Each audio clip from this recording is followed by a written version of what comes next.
On our second day in Wyoming, we are visiting Atlantic City for a get-together of the Atlantic City Historical Society and a walking tour of the historical town. Now, our walking tour today is a guided tour of Atlantic City, and we'll be taking a look at some historical landmarks and points of interest. Many of the spots, the buildings, and the things that were there historically are long gone, so it's just a point of interest, and we're going to be guided by a member of the Atlantic City Historical Society. Now, since I was not a member of the Historical Society prior to this morning, and because I have never met the gentleman doing the tour, I'm not going to ask him to wear lav mic, so I'm going to use the camera-mounted mic that I'm using right now, and hopefully we'll get some of the descriptions of some of these sites. But one way or the other, I hope you can get some sort of an indication of how much history there just is in this spot in Wyoming that really isn't all that well known. So we came up with the idea to redo the walking tour, and just as we had done with the book, we applied for a grant from the Wyoming Cultural Trust Fund. Because of their experience with us with the book, they loved us, so they readily agreed to give us a grant for the walking tour for this year. So lots of folks were involved in updating the map. Pam drew all the drawings that you'll see on the walking tour today that are at each signpost. We added 3 new signposts. We had the same guy who designed and laid out the book for us do the design and layout for our walking tour map. So we were able to enjoy his work again this year. And the rest of it you'll see as we go along the tour.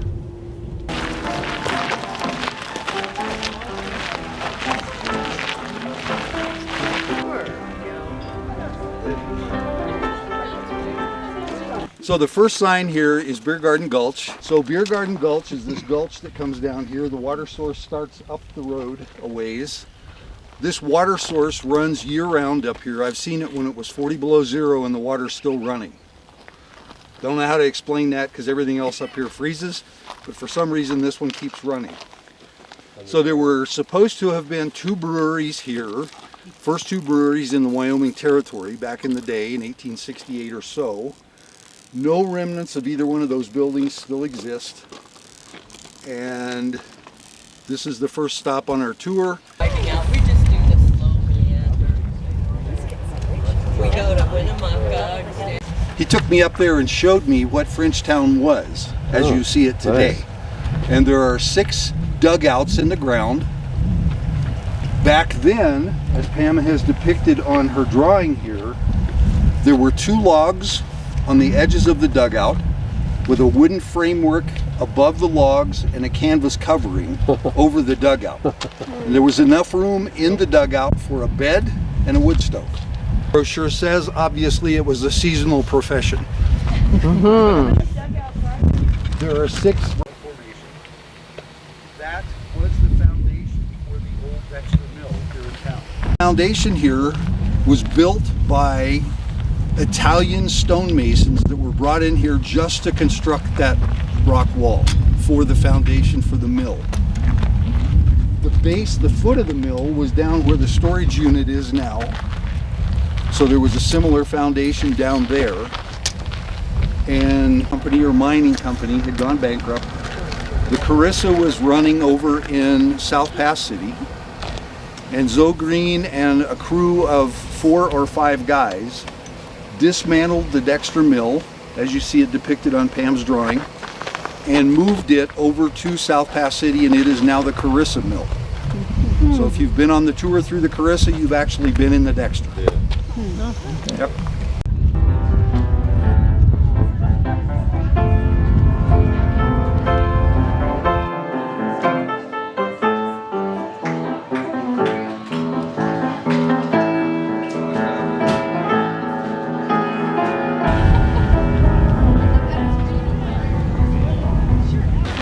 Hey John, do you have stragglers like this on your plant tours? Okay, if you compare the old brochure to the new one, this is the one place that changed the most. Before, number 3 used to say this was a schoolhouse. I searched and searched and searched for documentation and pictures and everything about a schoolhouse. I couldn't find anything definitive. We've seen John Mienzinski and several other of the locals and I sat in the Merc one night when David, back in February, David had all the pictures down off the wall in the Merc, and he was cleaning and dusting everything to get ready for this season. So the 4 or 5 of us, a couple of nights in a row, pored over those pictures for about 5 or 6 hours, trying to identify everything on the old map and corroborate images with text. This was the one place we had the greatest difficulty. The one thing we knew was here was the image that Pam has drawn on the sign there. That's the Sipes house. It was a 2-story building, white. It stood out like a sore thumb in all the black and white pictures we looked at. Very easy to identify, easy to document. So that replaced the schoolhouse. We put the Sipes house here. Sipes ended up committing suicide. I don't know if that prompted the citizens of Atlantic City to tear the house down, but they tore the house down and moved it away. Pam was just telling me a minute ago, she has, since we published this, found a document that says they moved the building to Lander. Somebody purchased it and moved it to Lander. So hasn't been substantiated, but that was in another book I saw. But it's really easy to identify in a lot of the old late 1800s pictures that the Sipes house was actually here. And it was a really attractive house, as Pam's depiction shows. It was a big place for Atlantic City back then. It was really fancy. Yeah, big 2-story house. Well, Kathy said she doesn't want to say it publicly what happened in that barn. And it was a dairy barn. That's about all we know about it. And some of you have been added on since we stopped at Biergarten Gulch, so I'll ask again, if anybody's got more information than what we know, please share that with us. Yeah, Laura's encouraging me. One of the Harsh sisters, and even though the Harsh sisters, there were 2 here in town, were prominent and dominant on their own, after they married, nobody ever called them by their married name. They were still always the Harsh sisters. I don't know any additional information about the Harsh cabin or the Gustafson cabin. That was one of the Harsh sisters' married name. But it's still here, and that says a lot for an old building in this town.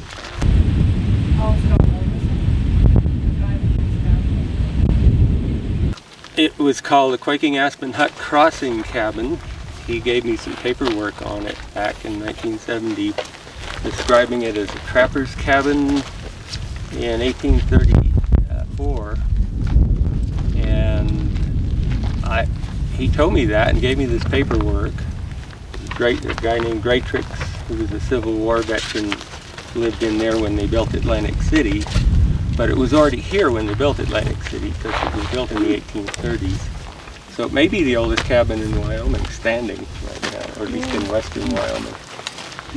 And I just have to say that the only documentation I found elsewhere was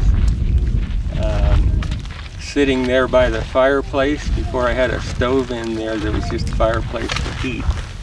And the Game and Fish Department had hired me to do a bighorn sheep study, so they handed me this book called Journal of a Trapper by Osborne Russell, which was his journal in a modern paperback form, and his life as a trapper. And he talks about coming to this cabin in 1834 and visiting the trapper who lived in there. And he said it was uncomfortable on the inside. I think it smelled bad or something like that. So he didn't stay inside, he slept outside when he got here. But it was, as he described it, right on the Shoshone Trail that went across the mountains to the rendezvous on the Pinedale side. Wow. So at one time, I'm inferring from that and what Jack Davison told me, that there was the Shoshone Trail that went right through where Atlantic City is, and then up through Crofts Meadow on the other side of the highway where they gathered pine nuts every year. About 5 miles from here. So if you want to look at that, it's in a book called The Journal of a Trapper by Osborne Russell. And about halfway through the book, he talks about this cabin in 1834. So number 8 is the Assayer's cabin. You can clearly see on the back end of this, it's been built onto a couple of times. But this building is reportedly the original assayer's cabin for here in Atlantic City, one of several, as I understand, where they would assay the gold that came out of the mines from the local area. It currently belongs to Laurel and Dale, who own the grubstake, and it is part of a one-room B&B that they run here. And people just love staying in this old place. It's so neat on the inside. The assayer part of it is the only part we really know for sure. We don't know any other history about it.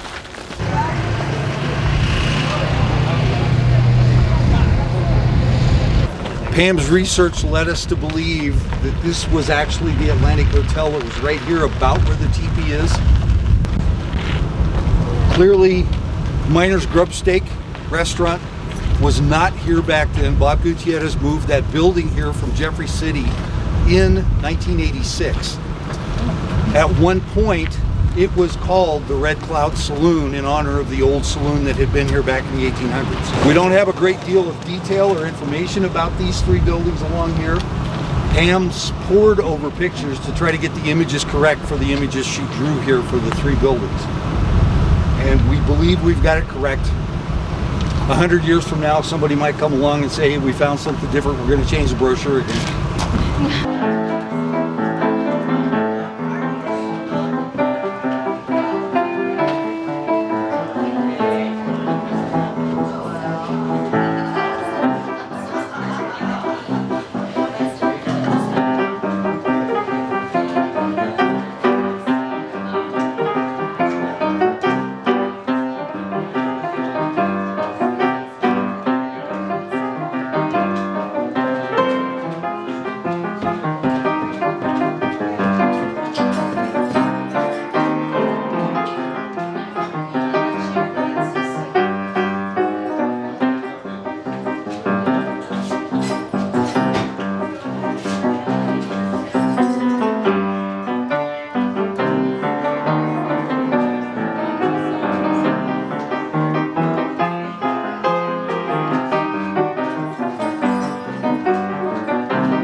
But in 1893, this building started as the Geisler General Store.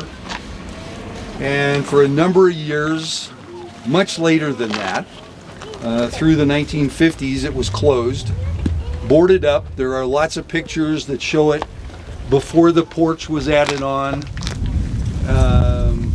obviously before the Mercantile sign went in, and before all this garden right here in front went in. In the 1960s, a couple went to the county commissioners and got a beer license and started serving beer here for the first time in many, many, many years. And it's become now the steakhouse, bar, saloon that we all know and love. This property now, we're working on it. You see this? The drilling rock was brought into town for competitions among the drillers, the miners back in the day, where they would use sort of a chisel drill and a hammer, turn and hammer, turn and hammer to drill the holes to place the dynamite for the explosions in the mine shafts. The folks who have inhabited this place today, for sure, when the guy bought the property last summer, he said, I can't wait to put that drilling rock in my living room. And I said, don't you dare do that. You're going to screw up my tour. So he was kind enough to appreciate our history up here.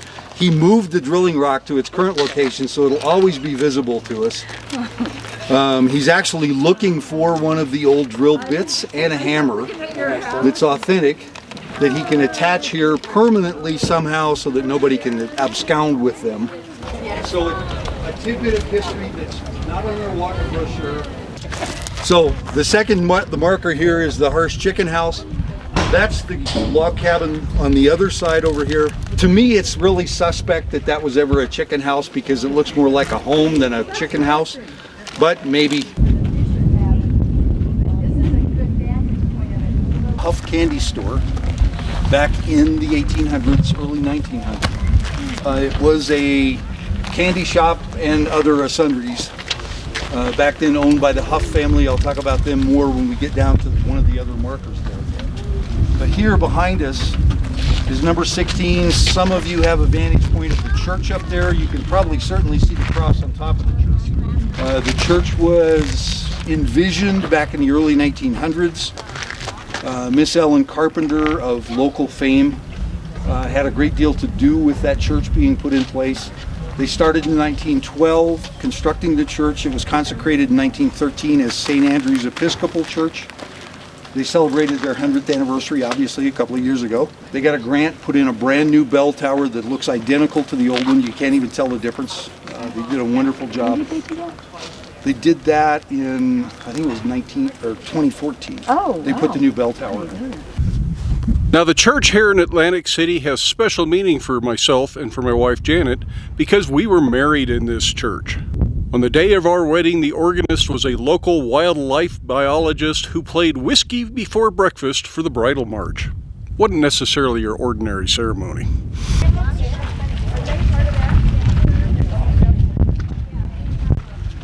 From about where Bob's cabin is here to the junction with Dexter, there were many, many different buildings and businesses in here. Bars, saloons, hotels, shops, and it was really difficult to document everything that was here. So we pretty much stuck with the old list that was in the old brochure, added a couple of things in there that we knew were here at one point. And one of these two buildings, I don't know which one was the original saloon and which one has been added on since then. But one was here as a saloon.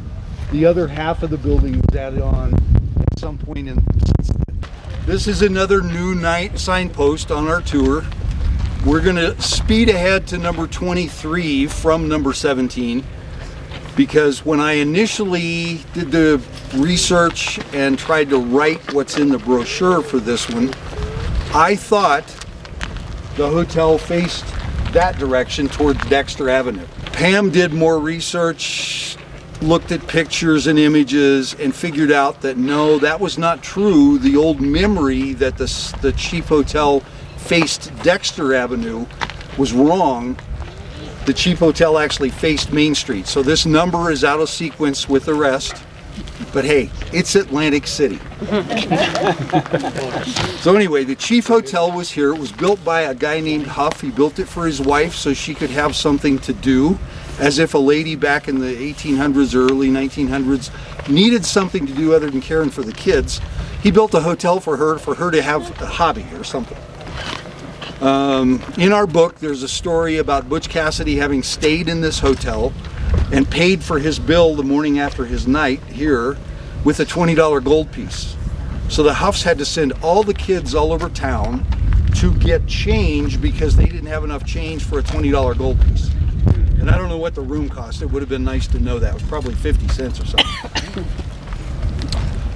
Interesting part about the Huff Hotel, which I'll finish the story about that as we go further down the road. In 1904, the Huffs decided they'd had enough of Atlantic City and were going to move to Lander. A family down the road was named Carpenter. The Huffs gave the Carpenter family the Huff Hotel, or the Chief Hotel. And I'll leave it at that for right now. McCauley Cabin and Fisher Cabin are those two signposts right there. As Pam pointed out from the other side, you can see the Fisher Cabin better from down there than you can from up by the signpost because it's only the eastern half of that building right there. The western half's obviously been added on to since then. 20 is the McCauley store, the stone building, also known as Hyde's Hall to most of us of recent time. Our president, Pam and Steve, own that place and have spent great energy and probably a couple of bucks to shore up those walls from the inside to make sure that they never fall down. You probably know it originally that was a two-story building. There was an earthquake that collapsed the top floor, which was also stone. It's reported that the second floor was a dance hall and that Calamity Jane worked in the dance hall when it was that. We don't have any corroboration for that. Makes a great story. We do know that at Hamilton City, which is about 5 miles northeast of here, Calamity Jane was on the 1870 census. So she was in the area. That's documented. We know she was around here. Is it a stretch to say she worked in the dance hall here at the McCauley store? I don't know. That's the rumor I always heard. Makes a good story, you know. And you know how rumors are up here. Yeah. They're good to start with, and then they get embellished. So, who knows? The second signpost there, number 21, is the cemetery, which is on private property. You can see, if you come down here, you can see a fence around a gravesite.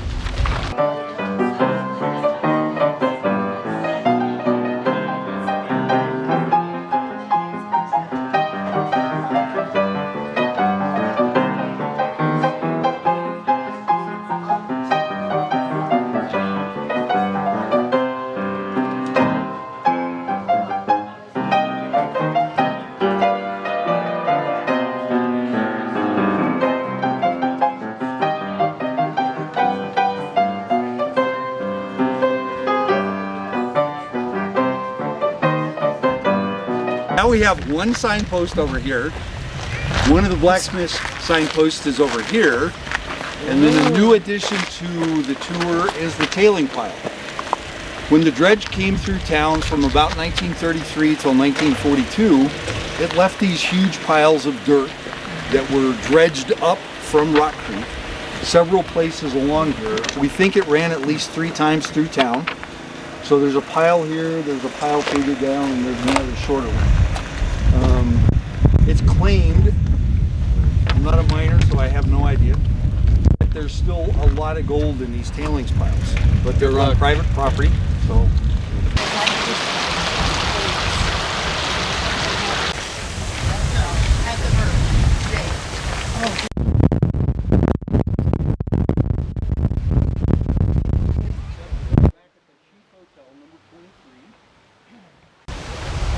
The Carpenters got here in 1890 in a covered wagon. They were trying to get to Oregon. It was October.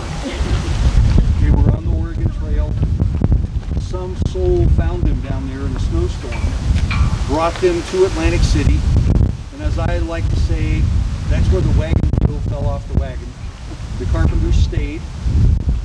When they moved into this property, there was a dugout home here where the 2-story building that you can kind of see through those big trees sat. That was a dugout home. The Carpenters lived in that dugout for a number of years, from 1890 until 1904. When the Huffs gave the Carpenters the Chief Hotel, which had been constructed of logs that came from Camp Stambaugh out west or east of town, Stambaugh closed in 1878, and the Army auctioned off all the buildings on the camp. The Huffs built the Chief Hotel out of those logs from Camp Stambaugh.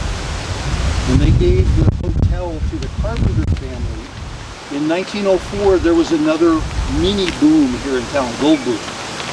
So the Carpenters thought, we're going to build a hotel here on our property. So this 1-story building, logs most certainly, in my mind, came from Camp Stambaugh. They're just the right size, shape, the way the Army did the adze work on the sides of the logs to square them up on the inside and the outside. It just makes perfect sense to me that this was the old Chief Hotel that the Carpenters took apart and rebuilt here as their hotel. So in 1935, 2 years after the dredge started working west of town on Rock Creek, the Carpenters decided to expand. They took out the old dugout home they had been living in and built a 2-story building. That's round logs. They were milled up here. That's pretty well documented. They took down what had been canvas-sided cabins and built these log cabins that you see here. There are 4 of them right here. Around on the other side behind a hotel is another cabin that the Carpenters called the ice house. They would go out in the summertime, in the spring, and cut ice blocks out of the sloughs and fill that cabin, the backside of that cabin, with ice, big blocks of ice, and they called that the meat house. So they stored their meat and any other perishables in there through the summertime. That cabin was rebuilt in 1942. It's the newest cabin on the property.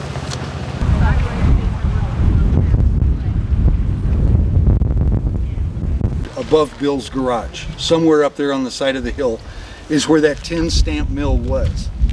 Now, if you have ever heard even a miniature of one of those run over at South Pass City, it's incomprehensible, the noise, that thing.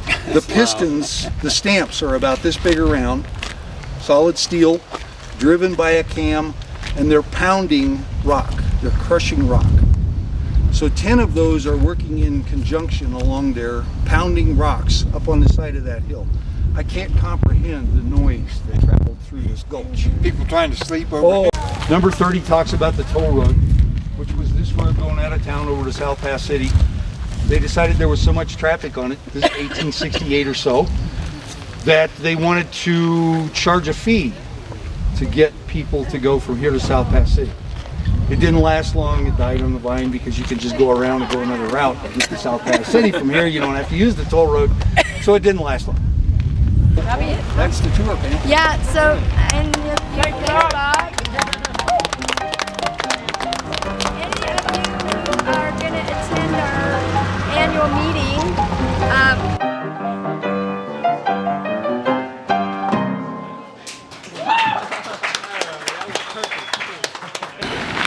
Well, that's a look at about a 3-hour walk around Atlantic City.